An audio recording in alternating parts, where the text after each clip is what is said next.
Can you actually get banned from the oldest anarchy server in Minecraft? Well, the answer should be absolutely not. The whole point is that there are no rules. You can grief, scam, hack, whatever. The server's been advertising that freedom for over a decade. But here's the twist. Anarchy doesn't mean no one's in charge. Hausemaster, while he doesn't interfere much, when he does, things can get complicated. Over the years, 2B2T's history has been full of these moments. Some were technical fixes, others were punishments, and a few have left the community wondering if the whole anarchy premise is just a clever marketing slogan. Let's walk through it from the beginning. Back in 2012, 2B2T was still pretty small. The server wasn't the giant mess it is today. Just a couple hundred people messing around, building, griefing, and trying to survive spawn. And then there was PopBob. If you know anything about 2B2T history, you know his name comes up a lot. PopBob somehow managed to sneak a backdoor into the server's code. Nobody knows the full story. Maybe it was a plugin, maybe it was something he tricked Haus into running, but the result was simple. PopBob had operator powers. A few of his friends got access too, and together they basically became gods. What do you do when you're a god on 2B2T? You don't just spawn in diamonds or enchanted armor. That's boring. And portal frames. Back then you couldn't get those in survival Minecraft, but suddenly they started showing up all over the map. Random half-finished end portals in the middle of nowhere. End frames, bugged blocks, weird dupes. That's when Hausemaster finally stepped in. He didn't ban anyone, PopBob didn't get punished, none of the backdoor crew were removed. Instead, Haus just went after the damage itself. He reset the entire end dimension and wiped out illegal end stone and frames. Just like that, gone. By the mid-2000s, players weren't just griefing bases anymore. They found a new way to mess with the server, spamming chat. Now, chat on 2B2T has always been messy, but back then people figured out how to completely fill it with garbage. That's when guys like Victor96 and James Russell stood out. At the time, 2B2T's chat had these weird auto filters, like if you typed when, it would automatically change to I know I'm dumb, but I think that. So one day, Victor96 was just spamming non-stop. His messages keep getting twisted by the filter, and guess who's watching? Hausemaster himself. Normally, Haus stayed quiet in the background, but sometimes he'd talk through the server console, where his name would just show up as server. That day, he started arguing with Victor96 in chat. I can't really say the full conversation here, but let's just say Haus told him to shut up and then muted him. Other times it was more of a joke, like James Russell's. He was spamming too, so Haus muted him, but instead of just leaving it at that, he called James a Chinese bot in chat and then few hours later unmuted him like nothing ever happened. These punishments were small, no bans, no lost items, but it showed something important. Even on a server with no rules, there was always somebody watching, and if you annoyed the wrong person, you'd find out. 2016 was a wild year for 2B2T. The server was hit with the Russia war, where tons of new players showed up after YouTubers started making videos about the server. The influx was so huge that logging in became nearly impossible. Sometimes the normal queue could take up to 20 hours. To deal with this, Hausemaster introduced 3 different queues. Normal queue, super long wait times, could take up to 20 hours. Priority queue, paid, almost instant access.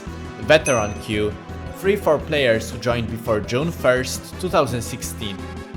Turaga Dude, a veteran player who had been around for years. During the Russia war chaos, his veteran queue access got removed. He could still log in, but waiting half a day was just basically a soft ban. Turaga Dude vented in chat, complaining about how unfair it felt that newer players with priority queue could log in instantly, while he had to wait all day. Eventually, after community outrage, his veteran queue was restored, but it was the first real example of Hausemaster using access to the game itself as punishment.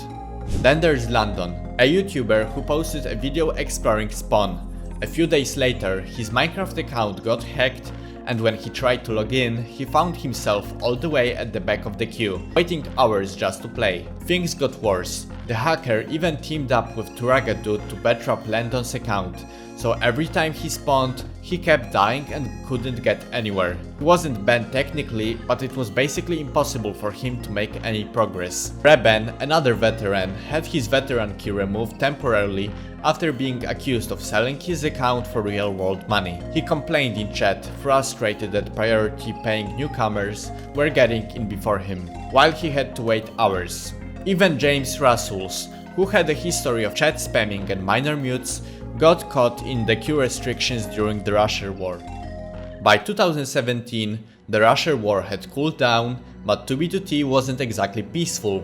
Players started building massive redstone contraptions designed to grind the server to a halt. Some were placed deep underground at spawn, while others were massive sky platforms filled with thousands of entities. If you walked near one, your FPS dropped instantly and sometimes the entire server would crash. The logic was simple: if anarchy meant no rules, then why not leg the server into crashing? One of the first names tied to these contraptions was Griff. He became famous for designing machines that would spam TNT updates and mob spawns. Every time one of his machines got discovered, the server would choke. Hausemaster eventually had enough. Not only were Griff's creations deleted, but he also lost his priority queue access permanently, even though he had paid real money for it. Then there was a lag dupe trap. A small group built a machine out in the ocean where boats would endlessly duplicate using glitchy water mechanics. The machine spawned hundreds of ghost entities every second. Anyone who sailed too close would either crash their game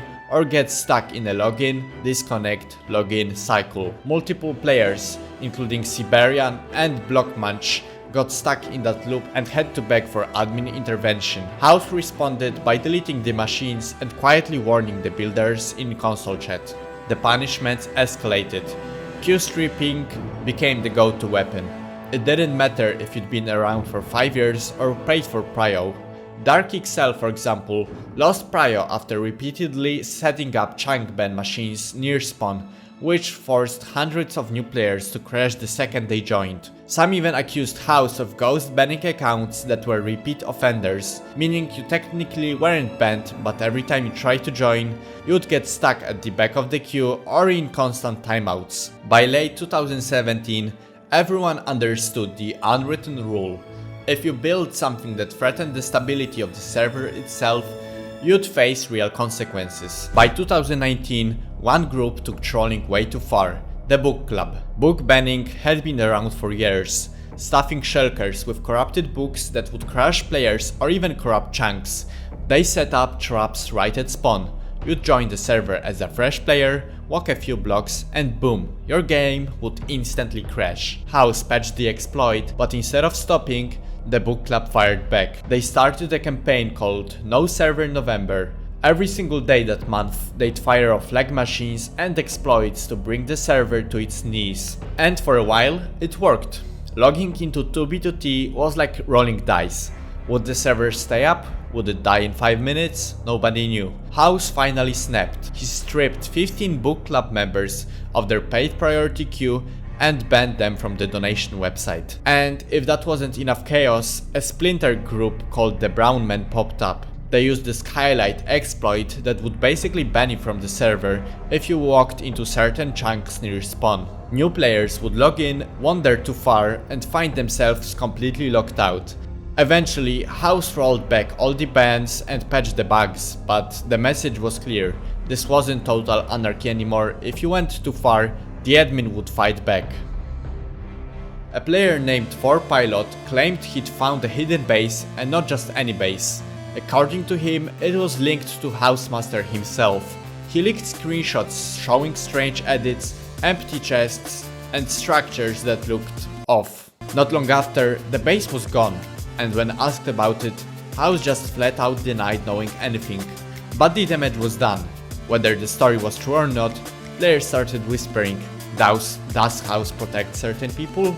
Are some players above the chaos? On a server that prided itself on being fair in its unfairness, that rumor stuck like glue. By the time 2022 rolled around, punishments weren't just about lag or exploits anymore.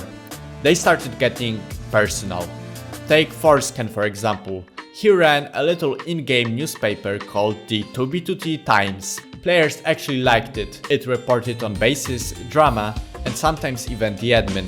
But one day, he published an article talking about the server's rules. Next thing you know, his accounts were prio banned. So yeah, you could still grief bases, you could still blow up spawn, you could still kill anyone you wanted. But now, if you spoke out against Haus or even made him look bad, that seemed to carry more risk than anything you could build in-game. So in the end, is the oldest anarchy server really an anarchy anymore? One can call it balance, but it also contradicts the idea of a world with no rules. And that's the biggest paradox of 2B2T, which is held together by the one man who abuses his own.